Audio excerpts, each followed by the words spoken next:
Hello class 9 students, कैसे हैं आप सभी। मुझे उम्मीद है कि आप सभी ठीक होंगे और जो है मन लगाकर पढ़ रहे होंगे। सो मेरे प्यारे बच्चों, आज की इस वीडियो में हम हिंदी की जो नई किताब है गंगा, उसका हम पाठ 2 पढ़ेंगे, जिसका नाम है क्या लिखूं। इनके लेखक जिनके बारे में हमने पिछली वीडियो में डिस्कस कर लिया था, जिनका नाम है पदम लाल पुन्नालाल बख्शी, ये यहाँ पर तस्वीर दी गई है। ऑलरेडी बच्चों हमने इस पूरे लेसन को डिस्कस किया है इससे पिछली वीडियो में। जो वीडियो है उसका लिंक आपको एंड में मिल जाएगा और साथ ही साथ आपको इस वीडियो के डिस्क्रिप्शन बॉक्स में भी आपको देखने को मिलेगा। तो आप यदि पाठ नहीं पढ़े हैं तो वो वीडियो देखकर आप पूरा लेसन समझ सकते हैं। चलिए आज हम इस वीडियो में इस लेसन के क्या लिखूं लेसन के हम क्वेश्चन आंसरों को डिस्कस करेंगे। देखेंगे कि राइट आंसर क्या होगा। यहाँ कुछ क्वेश्चन दिए गए हैं और कुछ विकल्प आधारित प्रश्न है। इसके बाद कुछ आपको लेखन से संबंधित प्रश्न दिए गए हैं, उनको हम साथ ही साथ हल करते चलेंगे और कुछ व्याकरण का पार्ट है उसको भी हम देख लेंगे। चलिए यहाँ लिखा है रचना से संवाद। हमने कहानी पढ़ ली है कि क्या लिखूं जो है पाठ में लेखक के सामने एक प्रश्न बड़ा ही इंपॉर्टेंट है कि उसकी दो छात्राएं नमिता और अमिता एक विषय देती हैं, दोनों अपने अलग अलग, उन पर उसको एक निबंध लिखना है और इसी के इर्द गिर्द यह सारा पाठ घूमता रहता है। तो अब इसके प्रश्न उत्तर देखते हैं क्या दिया गया प्रश्नों में।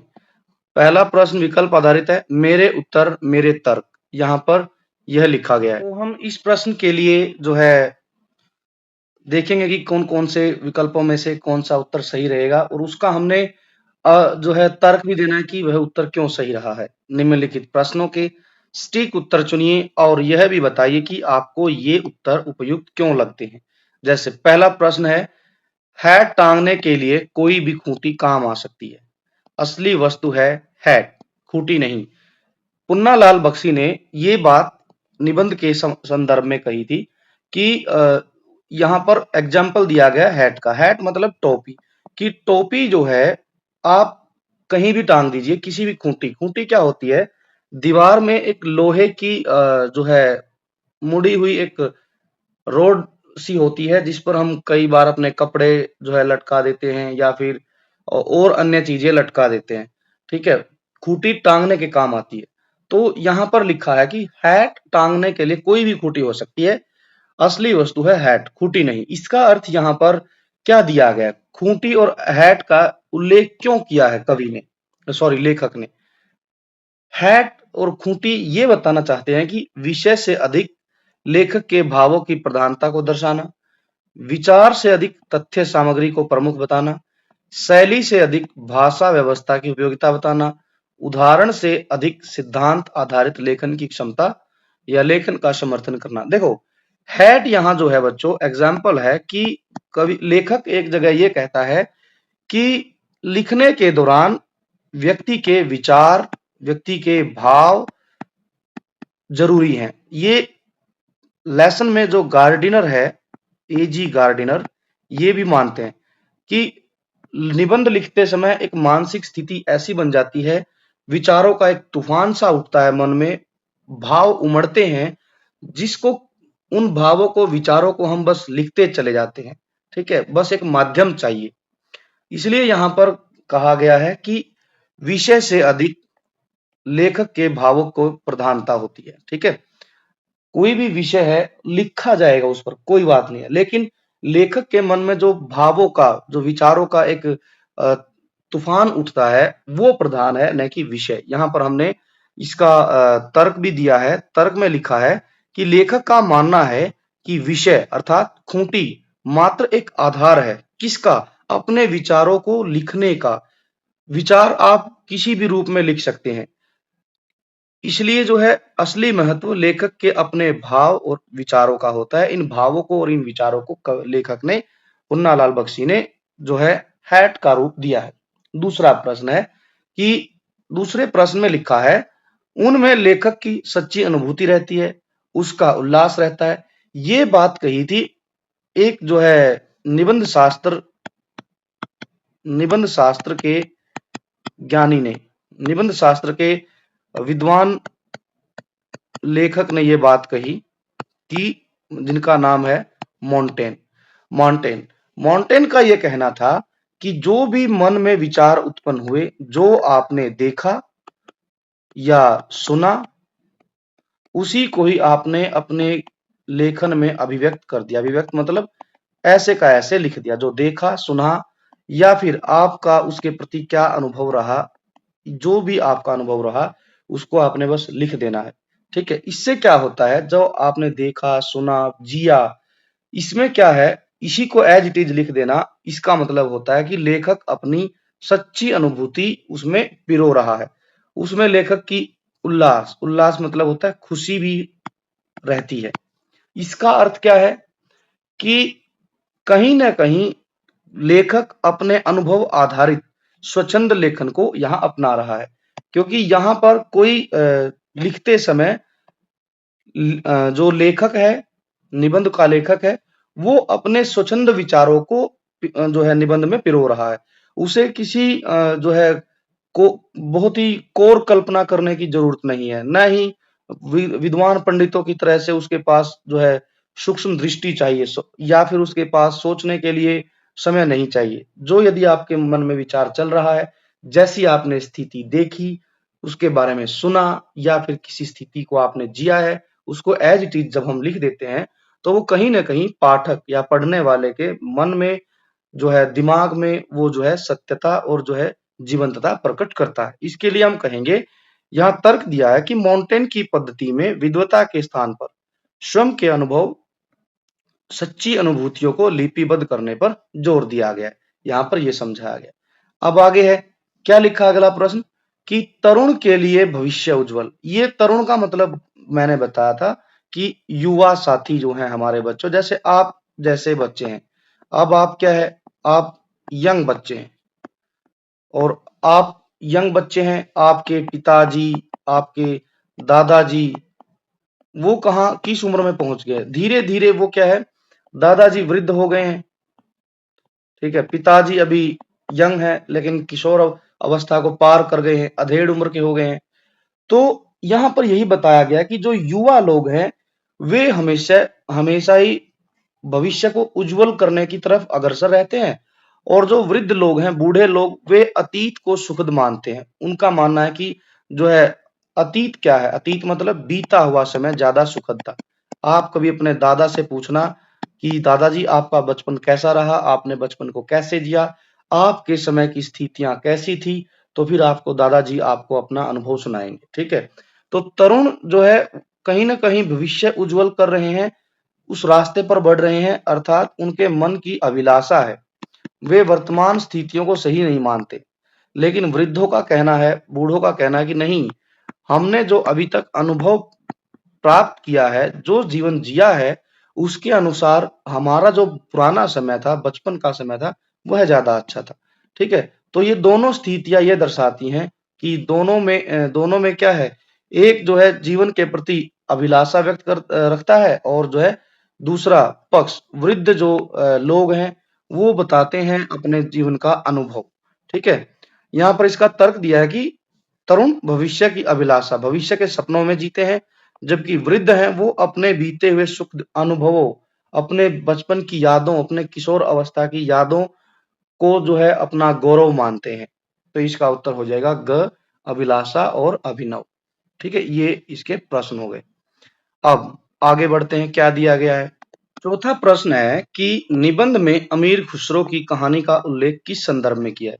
देखिए, अमीर खुसरो महिलाओं के पास गया था पानी पीने, लेकिन वो जो महिलाएं कुएं से पानी भर रही थी, उन्होंने उनके सामने एक प्रस्ताव रखा कि चारों महिलाओं ने अलग अलग विषय पर कविता सुनाने के लिए कहा। 4 विषय थे, एक खीर था, एक अपना जो है कुत्ता था, और एक जो है ढोल था, एक विषय और था। ठीक है, तो अमीर खुसरो ने क्या किया, 4 कविताएं सुनाने की बजाय उन्होंने क्या किया, एक ही कविता में उन सभी चारों विषयों को पिरो दिया।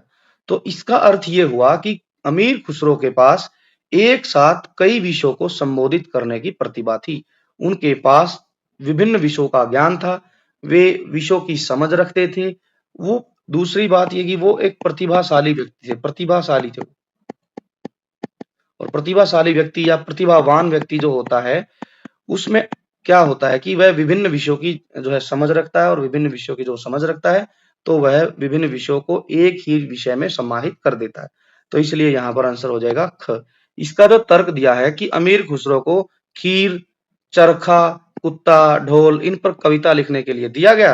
अमीर खुसरो ने अमीर खुसरो ने क्या किया कि उन चारों कविताओं को एक में ही समाहित करके वो लिख दी। ठीक है, चलिए आगे है।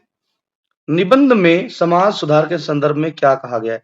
हाँ, समाज सुधार के बारे में ये कहा गया है कि समाज में जो है सुधार होना एक निरंतर प्रक्रिया है, क्योंकि जो आज के समय सुधार है वो आफ्टर सम टाइम्स वही सुधार दोष का रूप ले लेता है, फिर उसके लिए दोबारा से सुधार करने पड़ते हैं।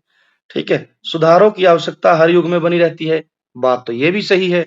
सुधार केवल बड़े विचारकों द्वारा संभव है, नहीं, ये गलत है। कोई छोटा विचारक भी सुधार कार्यक्रम चला सकता है। सुधार केवल आधुनिक युग की देन है, ये भी गलत है। पुरातन समय में भी सुधार होते रहे हैं।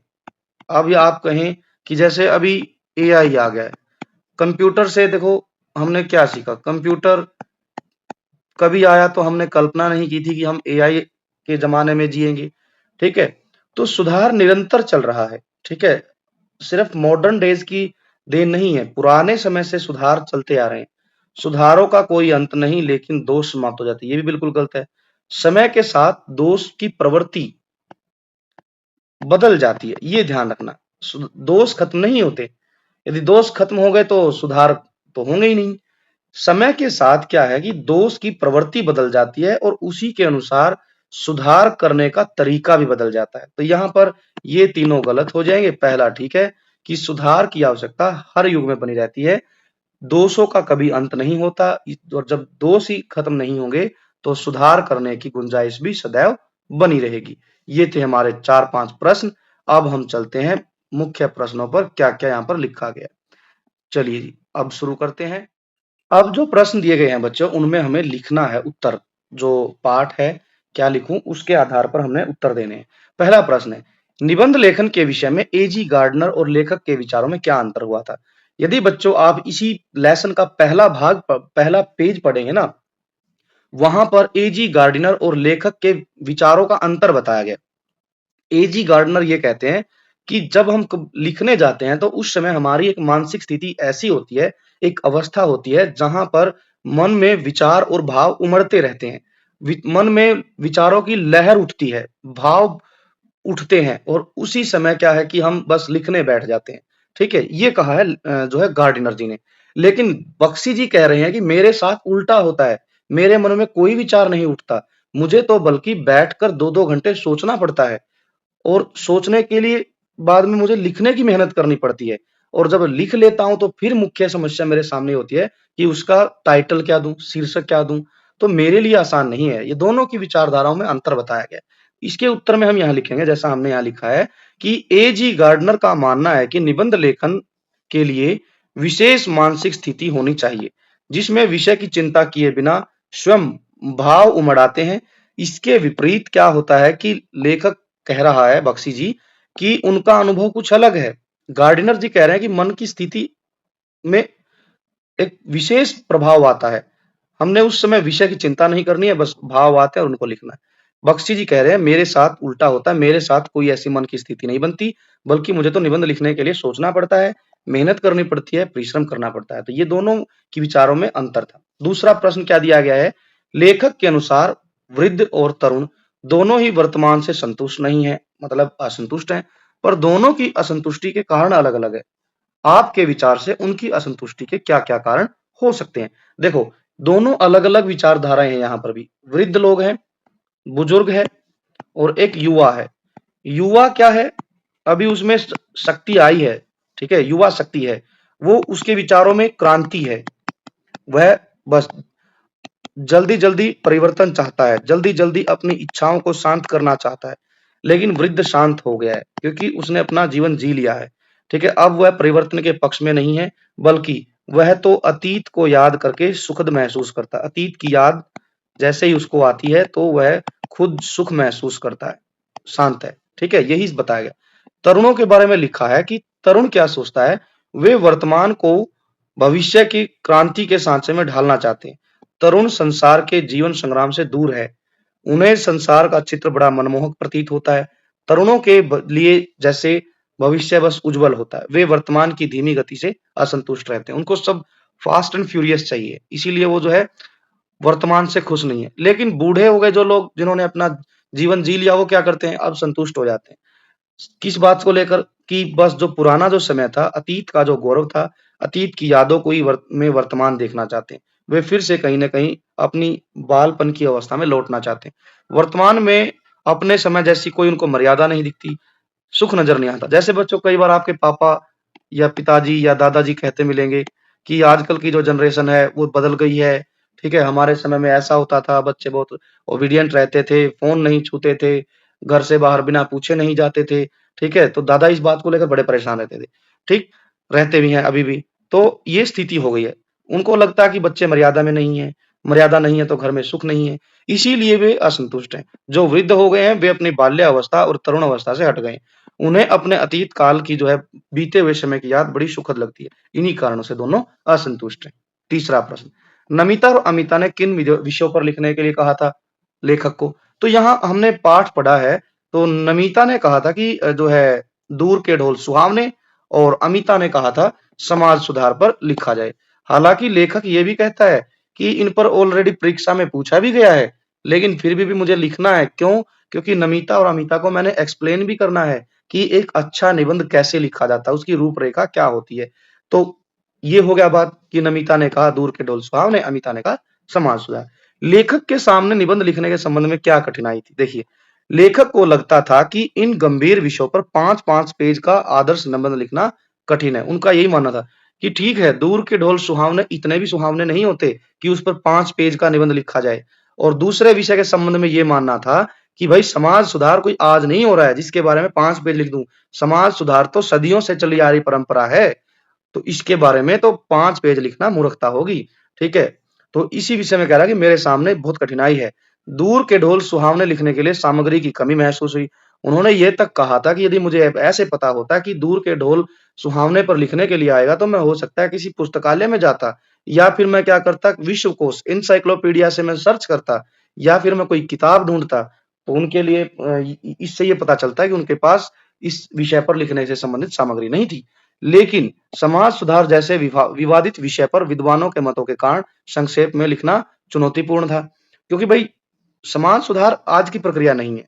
आप देखेंगे बच्चों, आप इतिहास के विषय में पढ़ते हैं, हिस्ट्री में आपने देखा कि स्वामी दयानंद सरस्वती है, राजा राम मोहन राय हैं, इसके अलावा कितने समाज सुधारक हुए हैं। यदि लिखने बैठ जाएंगे तो 5 पेज में लिखना संभव नहीं है, बहुत ज्यादा लिखना पड़ेगा। दूसरे, उनके पास न विश्वकोश था, न कोई संदर्भ ग्रंथ। तीसरी बात ये थी कि इन दो विषयों को लेकर आपस के निबंध शास्त्र के आचार्यों में भी विरोध था। कोई कहता कि निबंध छोटे होने चाहिए, कोई कहता कि निबंध लिखते समय बड़े-बड़े वाक्यों की जरूरत नहीं होती है, छोटे-छोटे वाक्य हों, एक दूसरे से जुड़े हों, और भाषा सरल रखने की सलाह दी। इससे क्या हुआ कि लेखक के सामने उलझन पैदा होगी कि किसकी बात सच माने। और चौथी तो सबसे गंभीर बात यह थी कि विषयों की रूपरेखा बनाना भी कठिन था। उनको ये लगता था कि मैं दूर के ढोल सुहावने पर क्या रूपरेखा बनाऊं, कैसे मैं लिखना शुरू करूं। तो ये सब कॉमन चीजें थी जो लेखक जो है पुन्नालाल बख्शी के सामने विशेष चुनौती थी। चौथा प्रश्न है, निबंध शास्त्र के आचार्यों ने आदर्श निबंध लिखने की कौन-कौन सी युक्तियां सुझाई? आप किसी एक विषय को पर निबंध लिखने से पहले किस तरीके की तैयारी करते हैं? देखो, पाठ में ये बताया कि जो है विभिन्न निबंध लेखकों के अपने-अपने मत थे। उनमें से 1-2 ने कुछ छोटी-छोटी बातें बताई, उनका हम यहाँ पर डिस्कशन कर लेते हैं। जैसे आप पाठ पढ़ेंगे तो आपको पता भी चल जाएगा। निबंध लेखन के संबंध में एक विद्वान का तर्क यह था, लॉजिक यह था कि निबंध छोटा होना चाहिए, क्योंकि छोटा निबंध बड़े निबंध की अपेक्षा अधिक अच्छा रहता है। बड़े निबंध में रचना की सुंदरता बनी नहीं रहती। ये मानना था कि छोटा निबंध होगा तो आप सुंदर लिख पाएँगे, बड़ा निबंध होगा तो फिर क्या होगा, आप बेबुनियादी बातें उसमें लिखेंगे, ठीक है? एक का कहना था, आचार्य एक कह रहे थे कि 2 युक्तियाँ सुझाई कि यदि आप कोई निबंध लिखना चाहते हैं तो आपके पास उससे संबंधित सामग्री होनी चाहिए और उसकी रूपरेखा तैयार करनी पहले। रूपरेखा तैयार करेंगे और विचारों का एक भंडार होना चाहिए। एक उन्होंने सुझाव दिया कि एक अच्छी शैली भी होनी चाहिए लिखने के दौरान। क्यों? शैली मतलब कि जब आप लिख रहे हैं तो आप कहीं न कहीं लेखन के दौरान अलंकारों का ध्यान रखें। उसके बाद मुहावरे आपने ऐड करने हैं, लोकोक्तियों का भी विशेष ध्यान रखना। इससे क्या होता है कि आपके लेखन में जो है उत्कृष्टता बढ़ती है, आपका लेखन उत्तम दर्जे का माना जाएगा। शैली के लिए भाषा का प्रवाह प्रवाह बना रहे, ऐसा नहीं कि जो है भाषा में लय नहीं रहे, नहीं वो नहीं करना है, भाषा में प्रवाह रहना चाहिए, वाक्य छोटे होने चाहिए, एक दूसरे से संबंधित होने चाहिए। ये जो है कुछ लॉजिक दिए थे निबंध शास्त्र के आचार्य ने। एक निबंध शास्त्र के जो आचार्य जो वेस्टर्न से थे मार्टेन, मार्टेन जी का क्या कहना था, उनकी सोच बिल्कुल अलग थी, लेकिन लेखक को उनकी सोच बिल्कुल अच्छी भी लगी। मार्टेन जी का मानना था कि जो कुछ देखा, सुना, अनुभव किया, उसी को अपने निबंधों में लिपिबद्ध कर दिया। लिपिबद्ध मतलब लिख दिया एज इट इज। अब प्रश्न ये है कि निबंध लेखन के लिए देखने, सुनने और अनुभव करने की क्या उपयोगिता हो सकती है? क्यों कहा है लेखक ने ऐसे कि जो देखा, सुना, जिया, अनुभव किया उसी को लिख दो? क्यों? क्योंकि देखो इसमें क्या होता है, ये इसलिए उपयोगी है क्योंकि ऐसे निबंधों की सबसे बड़ी विशेषता यह है कि वे मन की स्वच्छंद रचनाएं हैं। अपने मन में उपजी हुई विचारधारा, भावों को हमने को रचना में पिरो दिया है, उसको बोलते हैं स्वच्छंद रचना। उसमें न तो कवि की उदात्त कल्पना रहती, उदात्त मतलब होता है बच्चों उत्तम। कवि कई बार इतनी उत्तम कल्पना करता है, ऊंची ऊंची कल्पनाएं करता है कि खुद वह भूल जाता है कि कल्पना के किस लेवल पर पहुंच गया है। लेकिन कवि कहता है कि जब हम अपने मन से जो भी सोचा समझा उसमें हमें इतनी ऊंची कल्पना करने की नहीं सोचनी पड़ती। न ही लेखक की तरह से चीजों को समझने के लिए सूक्ष्म दृष्टि चाहिए। लेखक के मन की सच्ची अनुभूति रहती है जब वह जो उसके मन में आया लिख दिया। इससे सबसे बड़ा फायदा यह रहता है कि सच्चे भावों की सच्ची अभिव्यक्ति होती है। जो पढ़ने वाला होता है वो भी खुश होता है और लिखने वाले के मन में भी खुशी रहती है। ऐसे निबंधों में जीवंतता बनी रहती है, सत्यता बनी रहती है। जीवंतता और सत्यता का मतलब ये है बच्चों कि ऐसे निबंध जो है एक दूसरे पाठक को कनेक्ट कर पाते हैं जीवन उनके जीवन से और सच्चाई बनी रहती है। जो बात लेखक ने स्वयं देखी है वह सीधे पाठक के दिल को सीधे स्पर्श करती है जब हम ऐसे निबंध लिखते हैं। तो ये थे बच्चों 500 प्रश्न। आई होप कि आपको समझ आए होंगे। अब विधा, विधा से संवाद। देखो बच्चों, विधा का मतलब होता है कि लिखने, विधा मतलब लिखने का रूप क्या है, क्या किस रूप में आप लिख पा रहे हैं।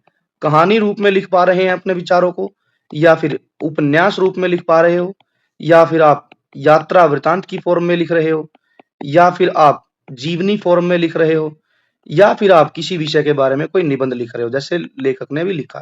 तो ये है लिखने का रूप को हम विधा बोलते हैं। अब ये जो कहानी जो विधा थी निबंध, इसी से हम चर्चा करते हैं क्या है ये। यहाँ लिखा है निबंध का शाब्दिक अर्थ होता है बांधना, अर्थात नी जमा बंध, अर्थात बली भांति बंधा या गठा हुआ। यह गद्य की वह विधा है जिसमें रचनाकार किसी विषय पर अपने अनुभव, अपने विचार, अपना नजरिया, नजरिया बोलते हैं दृष्टिकोण को, और भावनाओं को तार्किक, भावनात्मक और क्रमबद्ध रूप से प्रस्तुत करते हैं। लेखक के मन में किसी विषय को लेकर क्या अनुभव रहा, क्या विचार रहा, उस विषय के प्रति उसका क्या दृष्टिकोण था, उसके बारे में वह लॉजिकल सोचता है, भावनात्मक रूप से भी लिखता है और एक के बाद क्रमबद्ध करते हुए जो है जब लिखता है तो उसको बोलते हैं निबंध। जैसे बच्चों आपको कभी कोई विषय के बारे में लिखने के लिए दिया जाए, जैसे आपको कहा जाए भाई, जैसे हम कहें कि जंक फूड है, जंक फूड, ठीक है, जंक फूड को हम लिखें बनाम बनाम स्वास्थ्यवर्धक स्वास्थ्यवर्धक भोजन, फूड, ठीक है, जंक फूड बनाम स्वास्थ्यवर्धक भोजन। तो आपको इस विषय में एक निबंध लिखना है। तो देखो आप क्या करेंगे, लॉजिकल सोचेंगे कि भाई जंक फूड के बारे में आपने क्या सुना है, सोचा है, क्या अनुभव रहा है। हो सकता है कि आपने कभी जंक फूड खाया हो, आपके पेट में दर्द हो गया हो, या फिर बीमार पड़ गए हो। स्वास्थ्यवर्धक फूड में आपने सैलेड खाया है, पनीर खाया है, या फिर और कोई घर का बना खाना खाया है, उसको लेकर आपके मन में बहुत अच्छे विचार रहे हों। तो आप क्या करेंगे, ऐसे विचारों को आप लिखेंगे निबंध में, और वो भी लॉजिकल बातें लिखेंगे। आपकी भावनाएं क्या रही, क्रमबद्ध तरीके से लिखेंगे, तो उसको बोलते हैं निबंध लिखने की कला। यहाँ पर यही बताया गया है लेसन में कि निबंध लिखने के कुछ स्टेप होते हैं, वो हम अगले पेज पर देखते हैं क्या क्या स्टेप है, उनको हम समझते हैं और फिर हम अपना निबंध यदि लिखेंगे तो उसमें क्या-क्या स्टेप फॉलो करेंगे वो हमने देखना है। चलिए हम एक बार नेक्स्ट पेज पर चलते हैं, क्या-क्या लिखा गया वो देखते हैं। यहाँ लिखा है शैली का अर्थ है कि अभिव्यक्ति का ढंग। निबंधकार विभिन्न प्रकार के विषय को प्रस्तुत करता है। इस पाठ में निबंध लेखन की प्रक्रियाओं के बारे में चर्चा की। ये जो पाठ है ये बताता है कि जब हम कोई एक अच्छा निबंध लिखते हैं तो उसको लिखने के लिए क्या-क्या प्रक्रिया हमने फॉलो करनी चाहिए। दिए गए आरेख को देखिए, इसके आधार पर एक निबंध लिखिए। अगर आपको निबंध लेखन का कोई और ढंग बेहतर लगता है तो उसे भी आरेख से दर्शाइए और बताइए कि आपको वह क्यों बेहतर लगा। लेखक ने यहाँ पर पद्म लाल बख्शी ने लेखक ने निबंध लेखन की एक शैली बताई है। उनके अनुसार विषय बीच में होगा, उसके लिए विषय का चयन सबसे लास्ट प्रक्रिया बताई थी कि विषय कुछ भी हो, बस लिखना ज़रूरी है। आपको सामग्री का संग्रहण करना पड़ेगा। लिखने के दौरान आपको रूपरेखा तैयार करनी पड़ेगी। शैली निर्धारण करनी पड़ेगी आपको, किस शैली में लिख रहे हैं आप। लेखन और समापन किस तरीके से करेंगे। आपको विषय के लिए प्रेरणा कहाँ से मिली और विषय के बारे में चयन करना पड़ेगा आपको। ठीक है, तो ये सारे स्टेप हैं जो एक दूसरे से कनेक्टेड है। इन स्टेप्स को ध्यान में रखते हुए आप एक जो है निबंध का लेखन करेंगे। यदि आपको लगता है कि आप इससे बेहतर कोई तरीका जो है इन्वेंट कर सकते हैं निबंध लेखन का, तो आप वो भी लिखेंगे। ठीक है, तो आपने ये ध्यान रखना है। ठीक है, आप ये वाला बच्चों आप स्वयं करेंगे प्रश्न, क्योंकि आपको क्या करना है, निबंध लिखना है, क्योंकि निबंध लेखन आपकी जो पेपर है उसमें भी आएगा। आपने निबंध लेखन के समय पर यही सब विषयों का ध्यान रखना है कि आपका विषय क्या है वो ध्यान रखना है, उससे जुड़ी ही सामग्री होनी चाहिए। रूपरेखा बनाएंगे, पहले हम 1 या 2 लाइन में उस विषय के बारे में बताएंगे। ठीक है, उसके बाद हम जो है विस्तार से कुछ-कुछ लिखेंगे बातें, अंत में हम निष्कर्ष लिखेंगे। लिखने के दौरान हमने जो है ये ध्यान रखना है कि निबंध में वाक्य छोटे-छोटे हों, एक दूसरे से जुड़े हों और जो है आप मुहावरों का, लोकोक्तियों का या फिर अ, तत्सम, तद्भव, देशज, विदेशज शब्दों का प्रयोग, उपसर्ग, प्रत्ययों का प्रयोग करें। ठीक है, आपने ये अपना निबंध का अंत करते समय निष्कर्ष या फिर उपसंहार जैसी भूमिका को भी लिखना है। 1-2 आप प्रेरणादायक कोटेशन भी यहाँ पर लिख सकते हैं, तो ये आपने मेंशन करना है। चलिए, अब आगे क्या लिखा है? भाव विस्तार। भाव विस्तार में यहाँ बताया गया था, एक भाव आया है जिसके बारे में लिखा है कि तरुण जो होता है वो क्या करता है, क्रांति का समर्थक है। तरुण किस बात का समर्थक है? क्रांति का। क्यों? क्योंकि उसमें शक्ति है अभी और वह परिवर्तन जल्दी-जल्दी चाहता है। उसको लगता है कि संसार में जो परिवर्तन हो रहे हैं वो बड़ी धीमी गति से हो रहे हैं। ठीक है? इसीलिए वो क्या करता है कि बहुत जल्द फास्ट जो है परिवर्तन चाहता है। लेकिन वृद्ध क्या करता है, अतीत के गौरव का संरक्षक बन जाता है। उसको जो है लगता है कि जो अतीत था, बीता हुआ कल था, वो ज़्यादा अच्छा था और उसको याद करता रहता है। यदि उपयुक्त वाक्य का भाव विस्तार किया जाए तो कहा जा सकता है कि युवा पीढ़ी में किसी समस्या को लेकर आक्रोश की भावना प्रबल होती है। ठीक है? समस्या आई, उसके प्रति आक्रोश बहुत जल्दी जता देते हैं। लेकिन वह किसी समस्या का समाधान करने के लिए बैठकर बातचीत करने के बजाय एकदम इंस्टेंट, त्वरित का मतलब होता है कि इंस्टेंट डिसीजन पर पहुंच जाते हैं। उनको ये भी नहीं पता होता कि जो आपने फैसला लिया है उसका परिणाम क्या होगा। ठीक है, देखिए आपके सामने बच्चों समस्या है, समस्या का आपने क्या करना है, समाधान करना है। समाधान कैसे होगा, आपने क्या करना है, समाधान के लिए आप कोई निर्णय लेंगे। ठीक है, और निर्णय स्वयं के विवेक से ले लिया है, स्वयं के विवेक से, बिना सोचे समझे, तो हो सकता है उसका परिणाम आगे चलकर बहुत बुरा हो। इसीलिए जब भी आपको कोई निर्णय लेना है तो आपके पास एक अनुभव का खजाना है, आपके बुजुर्ग।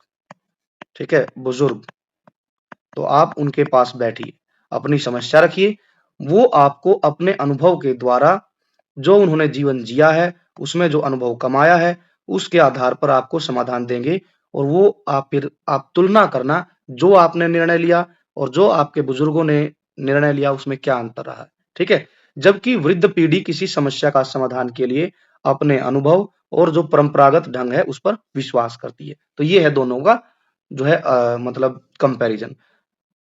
युवा पीढ़ी, तरुण जो लोग हैं वो इंस्टेंट आंसर चाहते हैं, वो ये देखते ही नहीं है कि भविष्य में परिणाम क्या होगा। लेकिन बुजुर्ग, वृद्ध जो है वो पहले परिणाम को देखते हैं, फिर किसी डिसीजन पर पहुँचते हैं। तो इसीलिए उनके पास अनुभव है। परंपरागत ढंग से उन्होंने जो देखा, जीवन जिया, उसमें जो जीवन में अनुभव कमाया किसी स्थिति के बारे में, तो वो आपको बताएँगे। ठीक है? तो आपने यहाँ पर जो है बुजुर्गों की सहायता लेनी है। अब यहाँ कुछ पंक्तियाँ दी गई हैं, पाठ में से चुनकर कुछ ऐसे वाक्य नीचे दिए गए हैं, इन वाक्यों को अपने शब्दों में जो है भाव विस्तार करना है। जैसे एक पंक्ति दी गई है, जो तरुण संसार के जीवन संग्राम से दूर रहते हैं, उन्हें संसार का चित्र बड़ा ही मनमोहक दिखता है। इसका मतलब ये है बच्चों कि जो युवा है, जैसे आप लोग हैं, आप लोग अभी क्या है, सिर्फ पढ़ते हैं और जो है स्कूल जाते हैं, कोचिंग सेंटर जाते होंगे कुछ बच्चे आप लोगों में से, ठीक है? अभी आपको सिर्फ संसार इतना ही दिखता है, क्योंकि आप अभी संघर्ष से दूर हैं। अभी आपका संघर्ष सीमित है। किस तरीके का संघर्ष है? पढ़ाई कर ली, स्टडी कर ली, थोड़े बहुत आप दोस्तों के साथ खेल लिए, कोचिंग चले गए, स्कूल चले गए, यही है। लेकिन असली संघर्ष अभी आप देखेंगे आपके पिताजी जो कर रहे हैं, दिन भर कमा रहे हैं, दौड़-धूप कर रहे हैं कमाने के लिए, घर के स्थितियों को मैनेज कर रहे हैं। वो जीवन तो आपने अभी जिया ही नहीं है, आप उससे तो दूर हैं, इसलिए आपको संसार बड़ा रंगीन दिखता है, ठीक है?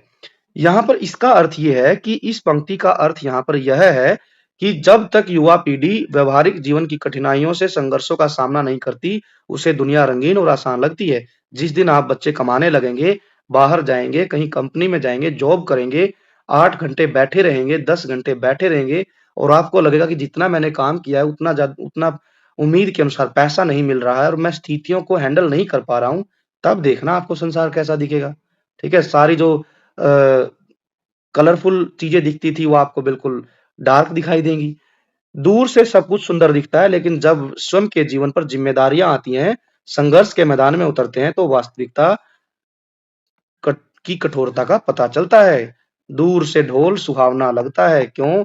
क्योंकि ढोल की जो आवाज़ है, दूर से जो है मधुर लगती है, सुंदर लगती है। लेकिन जब ढोल बिल्कुल बगल में बजने लग जाए, उसकी कर्कशता हमारे कान के पर्दे को फाड़ देगी। ठीक है? 5 मिनट से ज़्यादा टिक नहीं पाएँगे। दूर से जब डीजे की आवाज़ सुनाई देती है तो पैर थिरकने लगते हैं। लेकिन 5 मिनट डीजे के आगे खड़े रहो, बिल्कुल कान के पास बजा दो तो आपके कान में गूँ-गूँ की आवाज़ आएगी कई देर तक। आप समझ नहीं पाएँगे कान में चल क्या रहा है। ठीक है? इसीलिए यहाँ पर समझाया गया कि तरुण जो है जीवन के संग्राम से दूर रहें अभी। दूसरी स्टेटमेंट है, मनुष्य के जाति के इतिहास में कोई ऐसा काल नहीं हुआ जब सुधारों की आवश्यकता नहीं हुई हो। बिल्कुल सही बात है। सुधार अचानक नहीं होते हैं, वो धीरे-धीरे समाज का हिस्सा बनते हैं और उसी के साथ-साथ जो है एक लंबा इतिहास बन जाता है। इसीलिए तो बच्चों कहा जाता है प्रकृति में जो है कि परिवर्तन जो है प्रकृति का नियम है। ठीक है? समाज में समय के साथ-साथ कुछ पुरानी परंपराएँ अपनी पहचान खो देती हैं और क्या हो जाता है वही कुरीतियाँ बन जाती है। इसलिए हर युग में दोष उत्पन्न होते हैं और दोषों को दूर करने के लिए सुधारों की प्रक्रिया निरंतर चलती रहती है। जैसे आप अपने यहाँ देख लीजिए, पहले क्या होता था कि आप मम्मी-पापा से, दादा-दादी से पूछेंगे, तो महिलाओं को पढ़ने नहीं दिया जाता था। महिलाओं को जो है शिक्षा के अधिकार में कमी थी, ठीक है? लोगों का मानना था कि महिलाएँ घर तक ही सीमित रहेंगी, घर तक काम करेंगी। लेकिन अब ऐसा समय है कि महिलाएँ जो है आगे बढ़कर पढ़ रही हैं वर्तमान समय में और जो है आप देख पाएँगे बड़े-बड़े पदों पर जो है महिलाएँ आज जो है बैठी हैं। इवन मोर द बच्चों हमारे देश की राष्ट्रपति तक महिला है, ठीक है? कहाँ तक पहुँच हो गई। घर के चूल्हे-चौके से निकलकर राष्ट्रपति की कुर्सी तक जाना महिलाओं के लिए आसान नहीं था। इसके लिए बच्चों बहुत सारी परंपराओं को खोना पड़ा है, सुधार करना पड़ा है। आज महिलाएँ 33% जो है लोकसभा में जो है रिज़र्वेशन तक है उनकी, क्योंकि उनकी भी डिसीजन मेकिंग में जो है जगह दी गई है, सरकार ने दी है। तो ये क्या हुआ कि ये जो बुराइयाँ थी इनको खत्म करके स्थान दिया गया। इसीलिए यहाँ लिखा गया कि युग के साथ-साथ दोष जो उत्पन्न होते हैं, उन दोषों को दूर करने के लिए सुधारों की आवश्यकता बनी रहती है हर समय। अब अगला है, आज जो तरुण है वही वृद्ध होकर अतीत के गौरव स्वप्न देखेंगे। बिल्कुल सही बात है। आज बच्चों आप लोग यंग हैं, देखिए आप अभी 9th में हैं, ठीक है? आज आप क्या है यंग है, लेकिन 20 साल या 30-40 साल के बाद 2050 जब लगेगा या 60 जब आएगा, आप भी वृद्ध हो जाएँगे। फिर आप जो है कब का बचपन याद करेंगे? जब आप 8th में थे, 9th में थे, आप कहेंगे कि वाह! क्या लाइफ़ थी 8th 9th में जब पढ़ता था, ठीक है? यदि आपको और अभी लेटेस्ट एग्ज़ाम्पल देखना, अभी आप 8th 9th में, याद करो कि आप जब फर्स्ट क्लास में पढ़ते थे, सेकंड क्लास में पढ़ते थे, तो आप कैसा जीवन जीते थे? क्या मौज थी, कोई पढ़ाई का प्रेशर नहीं था, खूब खेलते-कूदते थे। अभी आप 9th में पहुँच गए हैं, तो आप दिन भर पढ़ते रहते हैं, ठीक है? तो आपको क्या लगेगा कि जीवन थोड़ा-सा बदल गया है। निबंध छोटा होना चाहिए, छोटा निबंध बड़े की अपेक्षा अधिक अच्छा होता है, बिल्कुल सही बात है। क्योंकि क्या है कि छोटे निबंध में वाक्य एक-दूसरे से जुड़े रहते हैं और जो है सुंदर भी लगते हैं। भाषा में सटीकता रहती है। जब बड़ा निबंध हो जाएगा तो हम उसको बनावटी बना देते हैं, वो अपनी वास्तविकता खो बैठता है। इसीलिए यहाँ पर लिखा है कि निबंध छोटा होना चाहिए, क्योंकि छोटे निबंध बड़े की अपेक्षा अधिक अच्छे होते हैं, क्योंकि उन निबंधों में आप बनावटीपन नहीं ला सकते, वो बिल्कुल वास्तविक जीवन से संबंधित होते हैं। आप उसमें बेबुनियादी कोरी कल्पनाएं नहीं करेंगे, वही लिखेंगे जो बिल्कुल सटीक होगा, जो वास्तविक जीवन से संबंधित होगा। आप जो है फालतू की बातें नहीं लिखेंगे जब निबंध छोटा रहेगा। तो इन दोनों पंक्तियों की हम जो है व्याख्या देख लेते हैं क्या रहेगी। तो तीसरा जो वाक्य है, आज जो तरुण है वही वृद्ध होकर अतीत के गौरव के स्वप्न देखेगा। इसका मतलब यह है कि ये जो पंक्ति है यह समय के चक्र को दिखाती है कि समय का चक्र घूमकर वैसे ही आ जाता है। बचपन, जवानी, बुढ़ापा, फिर जवानी बुढ़ापे के बाद फिर वो बचपन को याद करता है। आज की युवा पीढ़ी जो बदलाव और भविष्य की बात करती है, समय बीतने के बाद जब वह वृद्ध हो जाएगी, तो वह भी अपनी बीती हुई अवस्था को याद करेगी। यह मानवीय स्वभाव है। जिस व्यक्ति जिस वर्तमान में जीता है, उससे असंतुष्ट रहता है, बीते हुए कल को अधिक सुखद मानता है, गौरवशाली मानता है। छोटे निबंध के बारे में हम ये कहेंगे कि लेखक को ऐसा होना चाहिए कि वो क्या कर दे, गागर में सागर। गागर का मतलब होता है बच्चों मटका, कि ऐसी जो है लिखने की कला होनी चाहिए कि मटके में सागर भर दे, अर्थात कि कम शब्दों में ज्यादा बात कह दे, ऐसी जो है उसके पास क्षमता होनी चाहिए। निबंध जितना छोटा होगा उतना ही प्रभावशाली होगा। लंबे निबंधों में अक्सर क्या हो जाता है, बिखराव आ जाता है और पढ़ने वाला रुचि खो देता है। अब आगे क्या लिखा है, मेरा अनुभव। इस निबंध में लेखक को दो विषयों दूर के ढोल सुहावने होते हैं समाज सुधार पर निबंध लिखने के लिए कहा गया था। पिछली कक्षाओं में आपने भी कुछ विषयों पर अनुच्छेद, संवाद, निबंध लिखे हैं। आपको किन किन विषयों पर निबंध लेखन सरल लगा, कठिन लगा, या आपने अपने स्वयं के अनुभव बताने हैं। तो आपने क्लास 8 की बुक में आपने देखा होगा कि कुछ विषयों पर संवाद लिखना दिया था, निबंध भी लिखना दिया गया था। यदि कोई ऐसा लगा है कि जो आपको लिखने में कठिनाई हुई है, तो आप जो है यहाँ चर्चा करेंगे अपने साथियों के साथ। अब विषयों से संवाद देखो, यहाँ पर एक जगह पर इस पाठ में बच्चों कुछ महान समाज सुधारकों का जिक्र आया, जिसमें सबसे मुख्य यहाँ पर दिए गए हैं महात्मा बुद्ध, महावीर स्वामी, नागार्जुन, शंकराचार्य, कबीर, नानक आदि कई महान व्यक्तियों का जिक्र आया इसमें, जिन्होंने समय समय पर समाज में फैली बुराइयों के विरुद्ध ढेर सारे समाज सुधारक कार्यक्रम किए और उनका परिणाम भी अच्छा रहा। तो आपने क्या करना है, इनके विषय में जानकारी एकत्रित कीजिए। इन्होंने अपने समाज में क्या क्या काम किया उनके बारे में लिखना है। तो चलो देखो, यहाँ पर हम बात करते हैं कि इन्होंने किस किस विषय पर काम किया। जैसे महात्मा बुद्ध थे, बुद्ध और महावीर स्वामी, इन्होंने जोर दिया, महात्मा बुद्ध ने लिखा है अहिंसा परमो धर्म, ठीक है, अहिंसा परमो धर्म, ये कहा इन्होंने कि अहिंसा सबसे बड़ा धर्म है, ठीक है, कि हमने किसी के साथ हिंसा, मार पीट, लड़ाई झगड़ा नहीं करनी है। इन्होंने जीवों की हत्या के लिए भी मना किया, जाति प्रथा के विरुद्ध काम किया इन्होंने, ठीक है, तो ये हम बातें लिखेंगे। इन्होंने सत्य करुणा का मार्ग दिखाया। आपने एक कहानी भी पढ़ी होगी जिसमें जो है महात्मा बुद्ध अपन जो है अपने चचेरे भाई जो है के द्वारा मारे गए हंस पर जब वह तीर चला देता है, तो जो है बुद्ध उसकी जान बचाता है। वो कहता है कि मारने वाले से बचाने वाला बड़ा होता है, ठीक है। तो करुणा का मार्ग दिखाया, जाति पाति के भेद को मिटाकर मानवता का संदेश दिया। शंकराचार्य जी थे, उन्होंने क्या किया, अद्वैत वेदांत का प्रचार किया। भारत के चार कोनों में चार मठों की स्थापना की। सांस्कृतिक एकता, भारतीय सांस्कृतिक एकता को बढ़ावा दिया। कबीर, नानक और जो संत रविदास थे, उन्होंने क्या किया, उन्होंने समाज में फैली जातीय कुरीतियों को मिटाने का प्रयास किया, ठीक है। कबीर जी तो ये तक कहते थे कि धर्म धर्म के नाम पर जो लड़ रहे हैं जो ठग रहे हैं, ये सारे के सारे जो है समाज को बांट रहे हैं। नानक जी ने भी यही कहा, रविदास जी ने भी कहा कि मैं कोई किसी प्रकार का व्रत नहीं करूंगा। रैदास के बारे में तो हमारी किताब में भी लिखा है कि मैं कोई तीर्थ यात्रा नहीं करूंगा, ठीक है, ना कोई जो है व्रत करूंगा। धार्मिक कट्टरता का प्रहार किया। इन्होंने प्रेम और भाईचारे का संदेश फैलाया, ये था।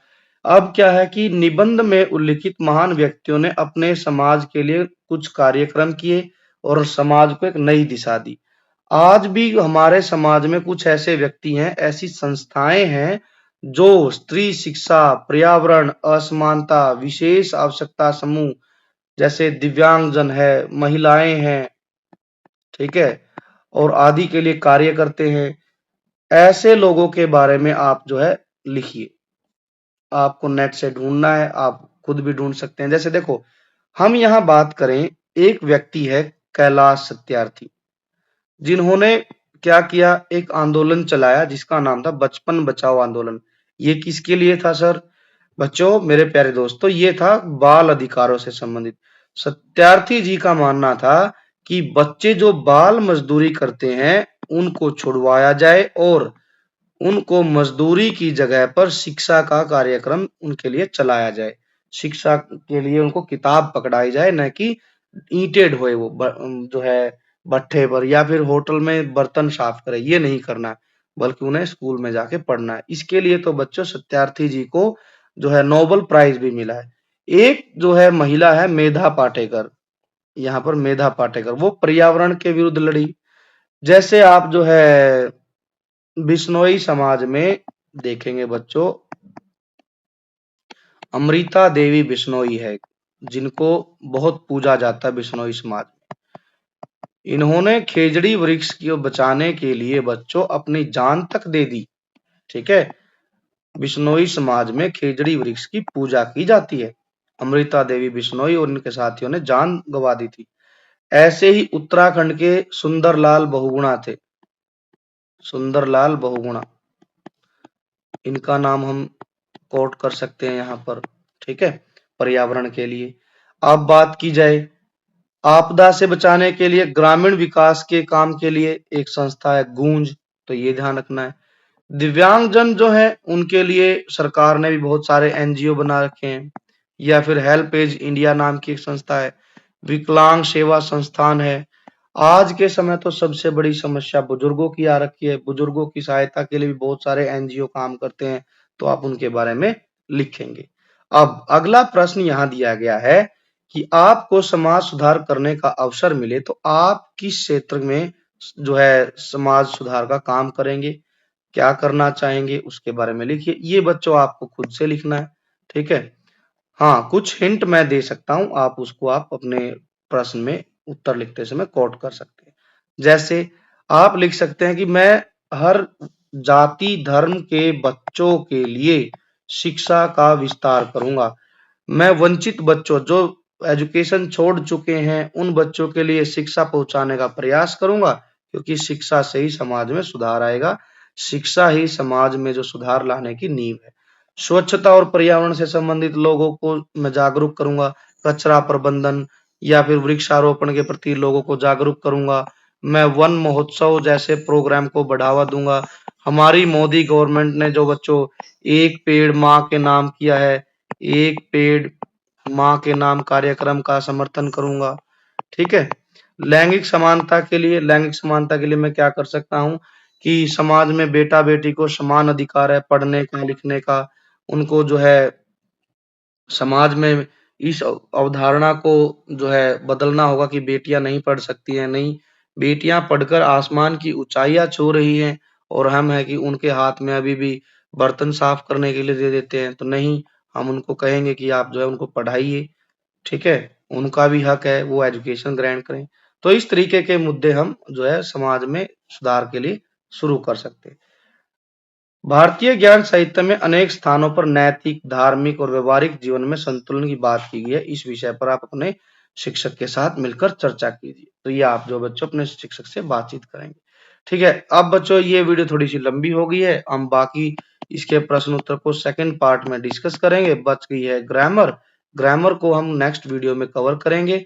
अभी इस वीडियो को यहीं समाप्त करते हैं। यदि आपको वीडियो अच्छी लगी है, वीडियो को लाइक कीजिए, यदि और जो है दोस्तों के साथ इस वीडियो को ज़्यादा से ज़्यादा शेयर कीजिए। चैनल को यदि आपने सब्सक्राइब नहीं किया है तो चैनल को ज़रूर सब्सक्राइब कर लीजिए, क्योंकि चैनल सब्सक्राइब करने के लिए कोई चार्ज नहीं लिया जाता है। और जो है बेल आइकन को भी प्रेस कर लीजिए। Thanks for watching, take care and bye bye.